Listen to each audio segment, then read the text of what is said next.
What's up, everybody? My name is Shannon and I am still waiting for my Satyr, and today we are talking about Coraline by Neil Gaiman. So I am a huge fan of the movie Coraline, and this is probably going to be a lot of me comparing it to the movie Coraline, but don't worry, we are still not going to spoil anything. So if you haven't seen the movie, haven't seen the book, you are totally fine. But I'm a huge fan of that movie. I feel like it is so unbelievably well done. It's so creepy. Like, you really feel like these characters, like it feels super real, and I really love that movie. Is one of my favorite movies to watch on Halloween, and I originally wanted to read this book for Halloween, but it was a really long line at the library, but I did finally get to read it. And what's so amazing is that the movie really follows the book almost to a T. Like, it's almost one for one. There are a couple things that are different. So for those of you who have seen the film, the whole scene, like with the gardens and with Albie and a lot of the other like little characterization things, that's not present in the book. The book is a greater focus just on this adventure that Coraline goes on. So they go a lot more in depth with the character in the film. I feel like they expand it a little bit more in the film as well. Like, there's more things that happen. It feels like a little bit more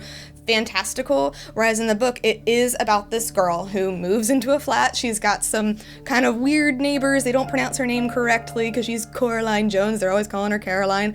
But then some weird things kind of start to happen, and she finds this door that opens to nothing. And in the book, there's also this extra flat that's totally empty within this house that they're in. And of course, one day she finds herself going through this door. She's finally able to do it, and she is in a house much like the one that she just left. But things are just ever so slightly not quite right, and everybody that she meets has buttons sewn onto their eyes. And of course, we do meet the villain of the story, the other mother, who loves Coraline very deeply and does not ever want her to leave this world. It is super spine-chilling, and I would say if you haven't read this book, or even if you have, you need to listen to it on audiobook. It's only about 4.5 hours long. It's really short, but Neil Gaiman, the author, actually reads it, and it's really awesome to listen to. It's really well done. I still sped it up. To about like 1 1/4 speed because I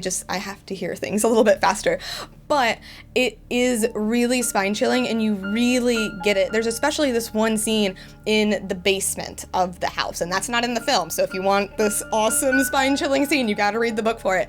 And you just really feel it, and the way that he's describing everything and the way that he's talking is just super awesome, and you really get like so much atmosphere, and there's so many great vibes, and you really feel it coming off of this book. The only thing I would say that this book kind of falls flat on is the characterization, which we pick up more in the movie.